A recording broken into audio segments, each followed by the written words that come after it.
തെസ്സലോനിക്കക്കാർക്ക് 2-ാം ലേഖനം പൗലോസ് എഴുതുമ്പോൾ അതിൻ്റെ 1-ാം അധ്യായത്തിൻ്റെ 11-12 വാക്യങ്ങൾ വായിക്കുമ്പോൾ സഭയ്ക്ക് വേണ്ടി, അല്ലെങ്കിൽ തെസ്സലോനിക്ക സഭയ്ക്ക് വേണ്ടിയുള്ള പൗലോസിൻ്റെ പ്രാർത്ഥനകളെയാണ് നമുക്ക് കാണാൻ കഴിയുന്നത്.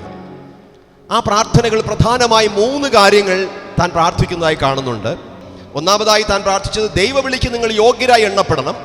2, ദൈവത്തിൻ്റെ സൽഗുണത്തിൻ്റെ പൂർണ്ണ താല്പര്യം നിങ്ങളിൽ പൂർണ്ണമാക്കപ്പെടണം, അതിനുവേണ്ടി പ്രാർത്ഥിക്കുന്നു. 3, വിശ്വാസത്തിൻ്റെ പ്രവൃത്തി ശക്തിയോടെ നിങ്ങളിൽ പൂർണ്ണമാകണം, അതിനുവേണ്ടി ഞാൻ പ്രാർത്ഥിക്കുന്നു. വിശ്വാസത്തിൻ്റെ പ്രവൃത്തി ശക്തിയോടെ നിങ്ങളിൽ പൂർണ്ണമാകണം. Price the Lord. അപ്പോൾ വിശ്വാസവും പ്രവൃത്തിയും രണ്ടും ഒരുമിച്ച് പോകേണ്ടതാണ് എന്ന് ഈ വേദഭാഗങ്ങൾ പഠിക്കുമ്പോൾ നമുക്ക് മനസ്സിലാക്കാനായിട്ട് കഴിയും. ചിലർക്ക് വിശ്വാസമുണ്ട് പക്ഷെ പ്രവൃത്തിയില്ല.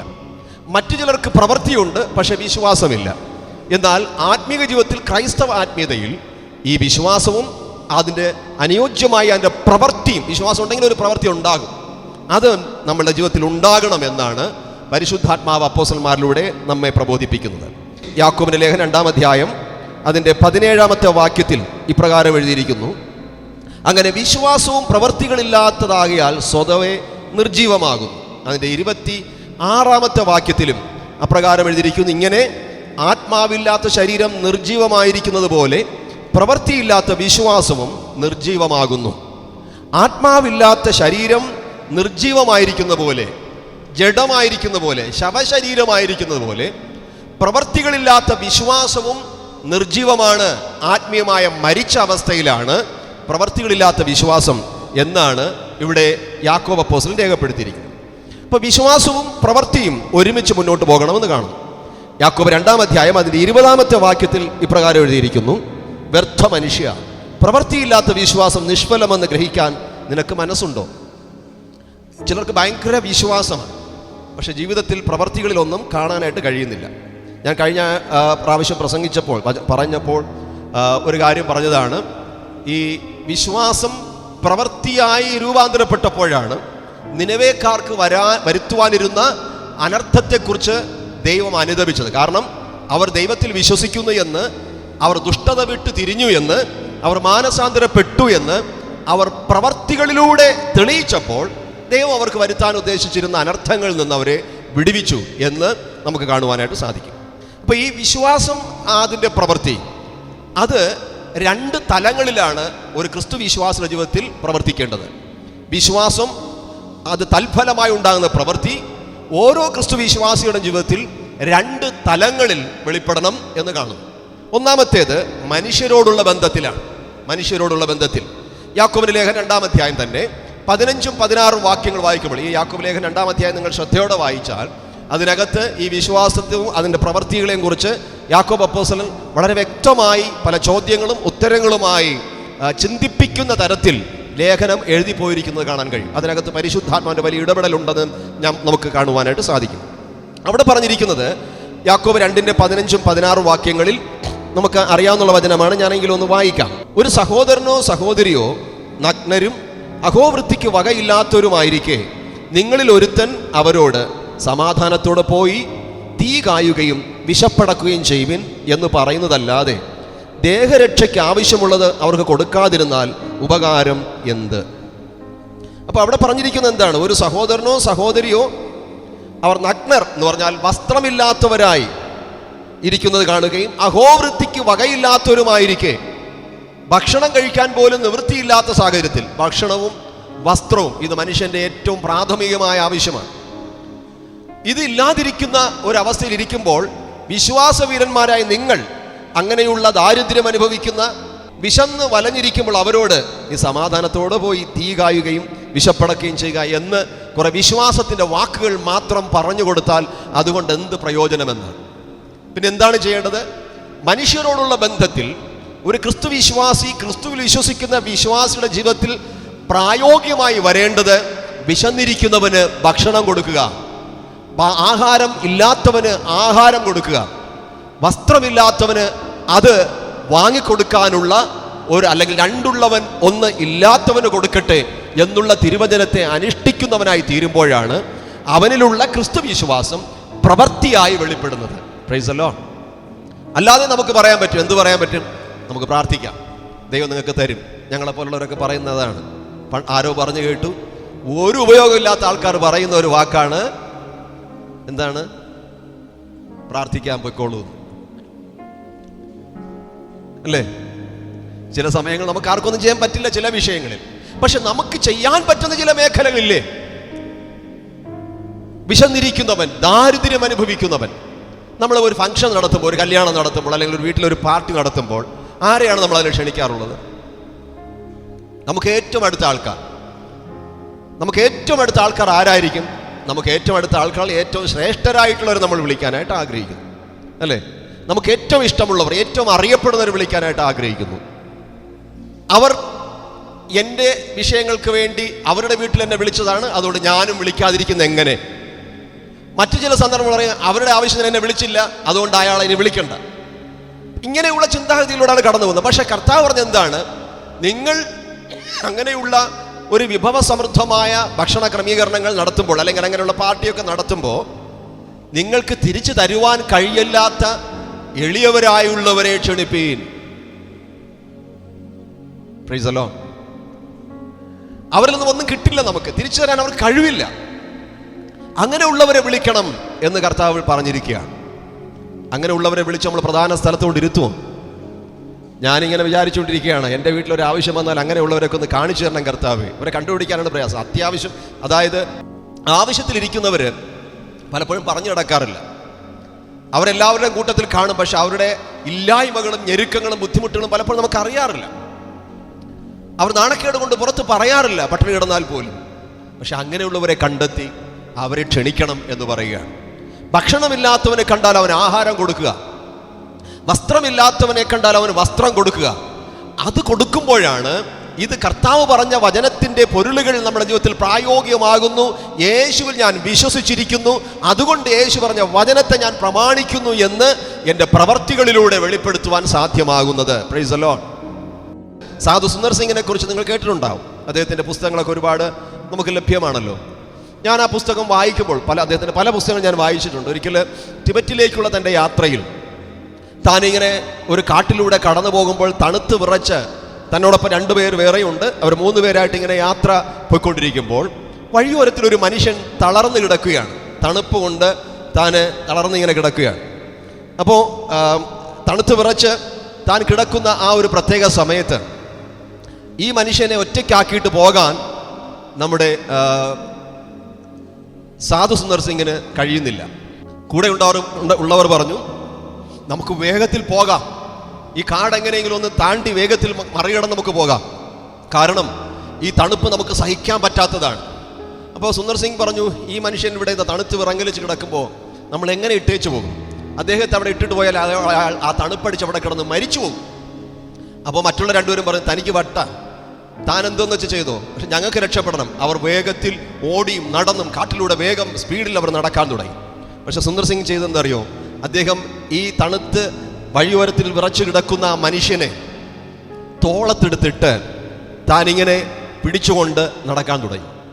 കുറേ ദൂരം നടന്നു പോയപ്പോൾ 2 പേരുടെയും ശരീരത്തിലെ ചൂട് അങ്ങോട്ടും ഇങ്ങോട്ടും അവർക്ക് തണുപ്പിൽ നിന്ന് രക്ഷപ്പെടുവാൻ സാധ്യതയായി. Praise the lord. അങ്ങനെ അവർ 2 പേരും ആ ഒരു വലിയ തണുപ്പിൻ്റെ പ്രതികൂല അവസ്ഥയിൽ നിന്ന് തരണം ചെയ്യുവാനിടയായി. പക്ഷെ അവർ നടന്ന് കുറേ ദൂരം മുമ്പിൽ പോയപ്പോൾ ആ മുൻപേ പോയ 2 മനുഷ്യരും അവർ തണുത്ത് വിറങ്ങലിച്ച് ജീവൻ നഷ്ടപ്പെട്ടവരായി വഴിയോരത്തിൽ കിടക്കുന്നത് കണ്ടു. അവർ സ്വന്തം ജീവനെ രക്ഷിക്കാൻ വേണ്ടി ഓടിപ്പോയതാണ്, പക്ഷേ ഒന്നും സാധിച്ചില്ല. അവർ 2 പേരും വഴിയോരത്തിൽ പട്ടുപോയി. എന്നാൽ സുന്ദർ സിംഗ് മറ്റൊരുത്തിന് സഹായമായി തീർന്നപ്പോൾ ആ സഹായം തനിക്കും സഹായമായി, തൻ്റെ ചുമലിൽ കിടന്ന മനുഷ്യനും സഹായമായി. അവർ രക്ഷപ്പെടുവാൻ തൊക്കെ ഇടയായി തീർന്നു എന്ന് ഞാൻ വായിക്കാനായിട്ടിടയായി. പ്രിയമുള്ളവർ, നമ്മളെല്ലാവരും സ്വാർത്ഥന്മാരായിരിക്കുന്നിടത്തോളം കാലം വിശ്വാസത്തിൻ്റെ പ്രവർത്തികൾ മറ്റുള്ളവൻ്റെ നന്മയ്ക്ക് വേണ്ടി ഉപയോഗിക്കാൻ നമുക്ക് കഴിയാതെ പോകും. നമ്മളിൽ മാത്രം എപ്പോഴും ഫോക്കസ് ചെയ്യുന്ന അനേകരെ കാണാറുണ്ട്. ബാക്കിയുള്ളവർ എങ്ങനെ പോയാലും കുഴപ്പമില്ല, ആരെങ്ങനെ ജീവിച്ചാലും ഒരു കുഴപ്പമില്ല, എനിക്കാദ്യം, എനിക്ക് മുൻഗണന, എൻ്റെ കാര്യങ്ങൾ നടക്കണം, അതിനുവേണ്ടി മാത്രം പ്രാർത്ഥിക്കാൻ വേണ്ടി നടക്കുന്നവരുണ്ട്. സ്വന്തം കാര്യങ്ങൾക്ക് വേണ്ടി മാത്രം ദൈവത്തിൽ വിശ്വാസം അർപ്പിച്ച് നടക്കുന്നവരുണ്ട്. എന്നാൽ ഒരു ക്രിസ്തു വിശ്വാസി യഥാർത്ഥത്തിൽ ദൈവവചനത്തെ വിശ്വസിക്കുന്ന ഓരോ വ്യക്തികളും കർത്താവിൻ്റെ തിരുവചന പ്രകാരം പറഞ്ഞിരിക്കുന്നത് വിശ്വാസം പ്രവർത്തികളിലൂടെ വ്യാപരിക്കേണ്ടത് ആവശ്യമാണ്. അത് ഒന്ന്, മനുഷ്യരോടുള്ള ബന്ധത്തിൽ ആവശ്യക്കാരനെ, അതിനാണ് ഏറ്റവും മനോഹരമായിട്ടുള്ളൊരു ഉദാഹരണം കർത്താവ് ശമരിയക്കാരനിലൂടെ പറഞ്ഞു വെച്ചത്. കഴിഞ്ഞ ആഴ്ച നമ്മൾ ചിന്തിച്ചതുപോലെ നമുക്ക് എല്ലാവർക്കും വേണ്ടി സഹായങ്ങൾ അർപ്പിക്കാൻ പറ്റില്ല. പക്ഷെ നെഹമ്യാവിൻ്റെ കാലത്ത് ഓരോരുത്തരും അവരവരുടെ പ്രദേശത്തിലുള്ള അവരവരുടെ ഏരിയകളിൽ മതിൽ കെട്ടി അറ്റകുറ്റം തീർത്തതുപോലെ നമുക്ക് പറ്റുന്ന രീതിയിൽ, എളിയ രീതിയിൽ ചില കരങ്ങൾ നീട്ടിയാൽ അതുകൊണ്ട് അനേകം രക്ഷപ്പെടുവാൻ തക്കൊണ്ടുമിടയായിത്തീരും. ഹല്ലേലൂയ. പ്രിയമുള്ളവരെ, അതുകൊണ്ട് നമുക്ക് ഒരു നന്മ ചെയ്യാൻ ഒരു അവസരം കിട്ടിയാൽ അതിന് യോഗ്യന്മാരായവർക്ക് ചെയ്യാതിരിക്കരുത്. ഒത്തിരി പേർ പേരിന് വേണ്ടി നന്മ ചെയ്യാറുണ്ട്. ഒരു വലിയ വലിയ സംഘടനകൾ, വലിയ വലിയ അറിയപ്പെടുന്ന സ്ഥാപനങ്ങളിൽ കൊടുത്താൽ അവിടെ നമുക്ക് ഒരുപാട് പേര് കിട്ടും. പക്ഷെ ആരും അറിയാതെ രഹസ്യമായി കഷ്ടപ്പെട്ട് വേദനകളിലൂടെ ദൈവവേല ചെയ്യുന്നവർ, ശോധനയിലൂടെ കടന്നു വന്ന അനേകരുണ്ട്. അവർക്ക് വേണ്ടി നമ്മളൊരു കരം നീട്ടുന്നത് ദൈവസന്നിധിയിൽ എന്നും നിലനിൽക്കുന്നൊരു ചരിത്രമായി ദൈവം മാറ്റിവെക്കുകയും ചെയ്യും. നമ്മുടെ തലമുറകളെയും ദൈവം അനുഗ്രഹിക്കും. ദൈവം ശക്തനാണ്. എനിക്ക് പറയാൻ ഒരുപാട് സാക്ഷ്യങ്ങളുണ്ട്.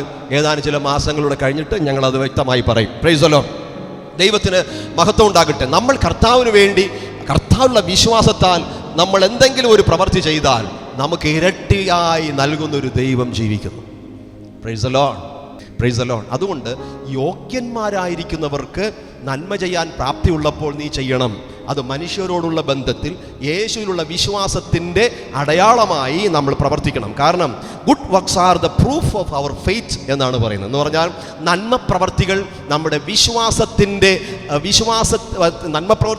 വിശ്വാസത്തിൻ്റെ അടയാളങ്ങളാണ്. അത് തെളിയിക്കുന്നതാണ്, അത് പ്രൂഫ് ചെയ്യുന്നതാണ് എന്ന് നമുക്ക് കാണുവാനായിട്ട് സാധിക്കുന്നു. അതുകൊണ്ട് വിശ്വാസം എന്ന് പറഞ്ഞ് ഭയങ്കര വിശ്വാസം പ്രസംഗിച്ചിരിക്കുന്ന നമ്മൾ, അങ്ങനെ അല്ലെങ്കിൽ വിശ്വാസത്തെക്കുറിച്ച് പറയുന്നവരായ നമ്മൾ, ആ വിശ്വാസത്തിൻ്റെ പ്രവൃത്തി മനുഷ്യരോടുള്ള ബന്ധത്തിൽ ചെയ്യണമെന്ന് ഒന്നാമത്തെ കാര്യം നമ്മളെ പഠിപ്പിക്കുന്നു. രണ്ടാമത്തെ കാര്യം എന്ന് പറയുന്നത് നമുക്കറിയാവുന്ന വിശ്വാസത്തിൻ്റെ പ്രവൃത്തികൾ നാമും ദൈവവും തമ്മിലുള്ള കണക്ഷനിൽ നിന്നാണ്, അല്ലെങ്കിൽ ദൈവത്തോടുള്ള ബന്ധത്തിലാണ് ഉരുവാകുന്നത്. Praise the lord. ഇതിനാണ് നമ്മൾ കൂടുതൽ പ്രാധാന്യം കൊടുക്കുന്നത്. എന്നാൽ ആദ്യത്തേത് ഒഴിച്ചുകൂടാൻ പറ്റാത്തതാണ്. മനുഷ്യർക്ക് വിശ്വാസമുണ്ടെങ്കിൽ അത് പ്രവർത്തികളിലൂടെ കൊണ്ടുവരണമെന്ന് ഇവിടെ യാക്കോബ് അപ്പോസ്തലൻ പറയുന്നു. രണ്ടാമത് പറഞ്ഞിരിക്കും, ദൈവത്തോടുള്ള ബന്ധത്തിൽ നമ്മുടെ വിശ്വാസത്തിൻ്റെ പ്രവൃത്തിയെ വെളിപ്പെടുത്തണം.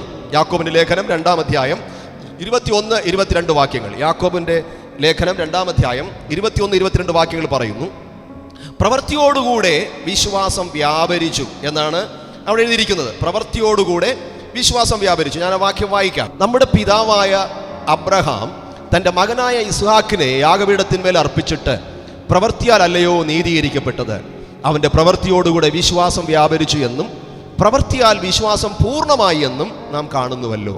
Price the Lord. തൻ്റെ വിശ്വാസം വ്യാപരിച്ചത് പ്രവൃത്തിയിലൂടെയാണ്. ആ പ്രവൃത്തി ചെയ്ത് കഴിഞ്ഞപ്പോഴാണ് വിശ്വാസം പൂർണ്ണമായത് എന്ന് ഇവിടെ പറയുന്നു. ഹല്ലേലൂയ. അബ്രഹാം താൻ വിശ്വാസികളുടെ പിതാവായി തീർന്നു. അങ്ങനെയാണ് നമ്മൾ അറിയപ്പെടുന്നത്. വിശ്വാസികളുടെ പിതാവാണ് അബ്രഹാം. എങ്ങനെയാണ് അദ്ദേഹം വിശ്വാസത്തിൻ്റെ അല്ലെങ്കിൽ വിശ്വാസികളുടെ പിതാവായി തീർന്നത്? തനിക്ക് വിശ്വാസമുണ്ട് എന്ന് പറഞ്ഞു നടന്നതുകൊണ്ടല്ല, വിശ്വാസത്തിൻ്റെ പല പടികളെക്കുറിച്ച് പുസ്തകങ്ങൾ എഴുതിയത് കൊണ്ടല്ല, വിശ്വാസത്തിൻ്റെ പല അത്ഭുത താക്കോലുകൾ എന്ന് പറഞ്ഞ ആൾക്കാരെ പഠിപ്പിച്ചത് കൊണ്ടല്ല. പിന്നെ ദൈവത്തിലുള്ള വിശ്വാസം തൻ്റെ പ്രവൃത്തിയിലൂടെ വ്യാപരിച്ചു. ഹല്ലേലൂയ. ആ വിശ്വാസം താൻ ചെയ്യുന്ന പ്രവൃത്തികളിലൂടെ വ്യാപരിച്ചു. ആ പ്രവൃത്തിയിലൂടെ വിശ്വാസം പുറത്തു വന്നപ്പോൾ താൻ വിശ്വാസത്തിൻ്റെ പൂർണ്ണതയിലെത്തി. ഹല്ലേലൂയ. തൻ്റെ ഏകജാതനായ മകനെ, വാഗ്ദത്ത സന്തതിയായ ഇസ്ഹാക്കിനെ യാഗമർപ്പിക്കാൻ ദൈവം പറഞ്ഞപ്പോൾ ദൈവത്തിൽ അബ്രഹാമിന് വിശ്വാസമുണ്ട്. ഈ ഒരു മകനിലൂടെ തനിക്കൊരു വലിയ ജാതിയെ ദൈവം ആക്കാൻ പോകുന്നു, അനുഗ്രഹിക്കാൻ പോകുന്നുള്ളൊരു വിശ്വാസം എൻ്റെ ഉള്ളിലുണ്ട്. ആ വിശ്വാസം വെച്ചുകൊണ്ട് മകനെ സംരക്ഷിക്കാൻ താൻ ശ്രമിച്ചില്ല. ദൈവത്തിലുള്ള വിശ്വാസം, വാഗ്ദത്തങ്ങളിലുള്ള വിശ്വാസം താൻ മുറുകെ പിടിച്ചിട്ട് ദൈവം പറഞ്ഞത് പ്രവർത്തിക്കാൻ താൻ തയ്യാറായി. തൻ്റെ മകനെ ആ 100 വയസ്സ് കഴിഞ്ഞ് 100, 115, 118 ഒക്കെ വയസ്സുള്ള ആ സമയത്ത് താൻ നടക്കുകയാണ്, മോനെയും കൊണ്ട് നടക്കുക. നടന്ന് 2-3 ദിവസം നടന്ന് മോറിയ മലയുടെ മുകളിൽ വലിഞ്ഞു കയറുകയാണ്. മലയുടെ മുകളിൽ ഈ മല കയറി ആ വയസ്സാം കാലത്ത് മോനെയും കൊണ്ട് പോവുകയാണ്. വിശ്വാസത്തിൻ്റെ പ്രവൃത്തി തൻ്റെ ജീവിതത്തിൽ കടന്നു വരികയാണ്. Price the Lord. വിശ്വാസം അതിലൂടെ താൻ പ്രവൃത്തിയിലൂടെ കൊണ്ടുപോവുകയാണ്. വിശ്വാസം പറഞ്ഞിരിക്കാതെ പ്രവൃത്തിയിലൂടെ മകനെ യാഗമർപ്പിക്കാനുള്ള ആ ഒരു പ്രവണതയിൽ താൻ എത്തിച്ചേരുകയാണ്. അവിടെ എഴുതിയിരിക്കുന്ന പ്രവൃത്തിയോടുകൂടെ വിശ്വാസം വ്യാപരിച്ചു, പ്രവൃത്തിയാൽ വിശ്വാസം പൂർണ്ണമാവുകയും ചെയ്തു. അതുകൊണ്ടാണ് പറഞ്ഞിരിക്കുന്നത് പ്രവൃത്തികളില്ലാത്ത വിശ്വാസം അപൂർണമാണ്. പ്രവൃത്തികളില്ലാത്ത വിശ്വാസം ആത്മാവില്ലാത്ത ശരീരം പോലെയാണ്, ശവശരീരം പോലെയാണ്, നിർജീവമാണ്, നിഷ്ഫലമാണ്. ദൈവത്തിൽ എനിക്ക് വിശ്വാസം ഉണ്ടെങ്കിൽ അതെൻ്റെ പ്രവൃത്തിയിലൂടെ വ്യാപരിച്ചുകൊണ്ടിരിക്കും. ഹല്ലേലൂയ. പ്രതികൂലങ്ങൾ വന്നാലും, പലരും നമ്മളെ എതിർത്താലും, ഞെരുക്കങ്ങളേറി വന്നാലും, നമ്മൾ പ്രതീക്ഷിക്കുന്ന സമയത്ത് പ്രാർത്ഥനകൾക്ക് ഉത്തരം ലഭിക്കാതെ പോയാലും, നമുക്ക് ഒരു വിശ്വാസം ദൈവത്തിലുള്ളത് കൊണ്ട് തളർന്നു പോകാതെ നാം വീണ്ടും അടുത്ത പ്രവൃത്തികളിലൂടെ മുന്നോട്ട് പോകാനായിട്ട് ഇടയായിത്തീരും. വിശ്വാസം കാണും, പക്ഷെ പ്രവൃത്തികളില്ലെങ്കിൽ ദൈവത്തിൻ്റെ നീതീകരണം ലഭ്യമല്ല എന്നാണ് കാണുന്നത്. Price the Lord. അപ്പോൾ ഞാൻ എൻ്റെ സന്ദേശം അവസാനിപ്പിക്കുകയാണ്. വളരെ ലളിതമായ 2 കാര്യങ്ങൾ പറഞ്ഞു. വിശ്വാസം നമ്മുടെ പ്രവൃത്തികളിലൂടെ വെളിപ്പെടണം. ഒന്ന്, അതിനു വേണ്ടിയിട്ടാണ് പൗലോസ് പ്രാർത്ഥിക്കുന്ന തെസ്സലോനിക്ക സഭയ്ക്ക് വേണ്ടി. നിങ്ങളിലുള്ള വിശ്വാസത്തിൻ്റെ പ്രവൃത്തി ശക്തിയോടെ പൂർണ്ണമാകണം. വിശ്വാസത്തിൻ്റെ പ്രവൃത്തി ശക്തിയോടെ പൂർണ്ണമാകണം. അപ്പോസ്തലന്മാർക്ക് വലിയൊരു വിശ്വാസം ഉണ്ടായിരുന്നു. എന്ത് വിശ്വാസം? അവർക്കറിയാം, ഈ കഷ്ടം സഹിച്ച്, ഈ വേദന സഹിച്ച് സുവിശേഷം പ്രസംഗിച്ചാൽ, പൗലോസ് അപ്പോസ്തലൻ തിമോഥെയോസിന്റെ ലേഖനത്തിൽ പറയുന്നുണ്ട്, നീ സുവിശേഷകന്റെ പ്രവൃത്തി ചെയ്യുക. എന്താണ് സുവിശേഷകന്റെ പ്രവൃത്തി? സുവിശേഷകന്റെ പ്രവൃത്തി എന്താണ്? പ്രസംഗിക്കുക, കാശുണ്ടാക്കുക, വീസ ഉണ്ടാക്കുക, രാജ്യങ്ങൾ ചുറ്റി സഞ്ചരിക്കുക ആണോ? അല്ല, സുവിശേഷം പ്രസംഗിക്കുക എന്നുള്ളതാണ്. എന്ത് സുവിശേഷം? ദാവീദിന്റെ പുത്രനായി ഭൂമിയിൽ മനുഷ്യനായി അവതരിച്ച് മനുഷ്യന്റെ പാപങ്ങളെല്ലാം ഏറ്റെടുത്ത്, ശാപങ്ങൾ ഏറ്റെടുത്ത്, രോഗങ്ങൾ ഏറ്റെടുത്ത്, കാൽവരി ക്രൂശിൽ രക്തം ചിന്തി മരിച്ച് അടക്കപ്പെട്ട് 3-ാം നാൾ ഉയർത്തെഴുന്നേറ്റ് യേശു ക്രിസ്തുവാണ് നമ്മുടെ സുവിശേഷം. Price the Lord. അതിനപ്പുറത്ത് വേറെ ഒരു സുവിശേഷവുമില്ല. യേശുവാണ് നമ്മുടെ സുവിശേഷം. മരിച്ചടക്കപ്പെട്ട് ഉയർത്തെഴുന്നേറ്റ ക്രിസ്തു സകല മനുഷ്യർക്കും രക്ഷ നൽകുന്നെന്ന സുവിശേഷം പ്രസംഗിക്കുക, അതിൻ്റെ പ്രവൃത്തി ചെയ്യുക. അതിനുവേണ്ടി നമ്മൾ ഓടി നടക്കണം, അതിനുവേണ്ടി നമ്മൾ അധ്വാനിക്കണം, അതിനുവേണ്ടി നമ്മുടെ ആയുസ് ചിലവിടണം, അതിനുവേണ്ടി നമ്മുടെ ബുദ്ധി ചിലവിടണം, അതിനുവേണ്ടി നമ്മുടെ ആരോഗ്യം ചിലവിടണം, അതിനുവേണ്ടി നമ്മുടെ പണം ചിലവിടണം, അതിനുവേണ്ടി എന്തൊക്കെ കർത്താവിന് വേണ്ടി ആകാൻ പറ്റുമോ ആ പ്രവൃത്തികളെല്ലാം ചെയ്യുക എന്ന് പറയുക. ഹല്ലേലൂയ. ഇത് ചെയ്തു പോകുമ്പോൾ കിട്ടുന്നത് എന്താണ്? അന്ന് അപ്പോസ്തലന്മാർക്ക് കിട്ടിയത് അടിയും കല്ലേറും രക്തസാക്ഷിത്വം, മരണങ്ങളും ഉപദ്രവങ്ങളും നിന്ദയും പരിഹാസമൊക്കെയാണ്. പക്ഷെ അവർക്കൊരു വിശ്വാസം ഉണ്ടായിരുന്നു. ഈ ലോകത്തിൽ ക്രിസ്തുവിന് വേണ്ടി സുവിശേഷത്തിൻ്റെ പ്രവൃത്തി ഞാൻ ചെയ്യുമ്പോൾ എനിക്ക് കിട്ടുന്ന എല്ലാം ഈ തരത്തിലുള്ള നെഗറ്റീവായിട്ടുള്ള കാര്യങ്ങളാണെങ്കിലും ഈ ലോകത്തിൽ ദൈവം എന്നെ അനുഗ്രഹിക്കും. അതിനപ്പുറമായി ഇവിടെ എനിക്ക് അനുഗ്രഹം കിട്ടിയാലും ഇല്ലെങ്കിലും എനിക്കൊരു ഉയർത്തെഴുന്നേൽപ്പുണ്ട്. ഹല്ലേലൂയ. സ്വർഗത്തിൽ യുഗായുഗം നിത്യം നിത്യം ഞാൻ എൻ്റെ അപ്പനോടുകൂടെ വാഴും. ആ ഉറപ്പുണ്ടായിരുന്നുകൊണ്ടാണ് എബ്രായ ലേഖനം 11-ാം അധ്യായത്തിൽ എഴുതിയിരിക്കുന്നത്, മറ്റു ചിലർ വിശ്വാസത്താൽ അവർ ശിരച്ഛേദം ചെയ്യപ്പെട്ടു, അവർ പിന്നെ കോലാടുകളുടെയും പിന്നെ ചെമ്മരിയാടുകളുടെയും തോലുകൾ ധരിക്കേണ്ടതായി വന്നു, ഈർച്ചവാളാൽ അറുക്കപ്പെട്ടു, അവർ പലരും രക്തസാക്ഷികളായി മാറി. ഒരു വശത്ത് വിശ്വാസത്താൽ അത്ഭുതങ്ങൾ, മറുവശത്ത് വിശ്വാസത്താൽ ഉപദ്രവങ്ങൾ അവർ സഹിച്ചു. എന്ത് വിശ്വാസമാണ് അവർക്കുണ്ടായത്? ഒരു നല്ല ഉയർത്തെഴുന്നേൽപ്പ് അവരുടെ വിശ്വാസത്താൽ കണ്ടു. 1-ാമത്തെ പുനരുത്ഥാനത്തിൽ അവർ വിശ്വസിച്ചു. 1-ാമത്തെ പുനരുത്ഥാനത്തിൽ പങ്കുള്ളവർ ഭാഗ്യവാന്മാർ. ഹല്ലേലൂയ. അവരുടെ മേൽ 2-ാം മരണമാകുന്ന നരകത്തിന് അധികാരമില്ല. കാഹളം ധ്വനിക്കുമ്പോൾ അവർ 1-ാമത്തെ പുനരുത്ഥാനത്തിൽ പങ്കുള്ളവരായി തീരും. ആ പുനരുത്ഥാനത്തിൽ അവർ കർത്താവായ യേശുവിനെതിരേൽക്കാൻ വിശുദ്ധന്മാരോടുകൂടെ ആകാശമേഘങ്ങളിൽ എടുക്കപ്പെടും. പിന്നെ കണ്ണുനീരില്ല, അവിടെ നിരാശകളില്ല, മരണമില്ലാത്ത രാജ്യത്തിൽ യുഗായുഗം കർത്താവിനോടുകൂടെ വാഴുമെന്നൊരു വിശ്വാസം അവർക്കുണ്ടായിരുന്നത് കൊണ്ട് ഈ ലോകത്തിൽ കഷ്ടതകൾ സഹിക്കാൻ അവരുടെ ജീവിതത്തെ അർപ്പിച്ചു. Price the Lord. അത് ദൈവത്തോടുള്ള ബന്ധത്തിൽ അവരുടെ വിശ്വാസത്തെ അവർ പ്രകടമാക്കിയതാണ്. അപ്പോൾ വിശ്വാസം പ്രവൃത്തിയിലൂടെ എന്ന് പറയുമ്പോൾ 2 വിധത്തിലാണ്. ഒന്ന് മനുഷ്യരോടുള്ള ബന്ധത്തിൽ, 2 ദൈവത്തോടുള്ള ബന്ധത്തിൽ.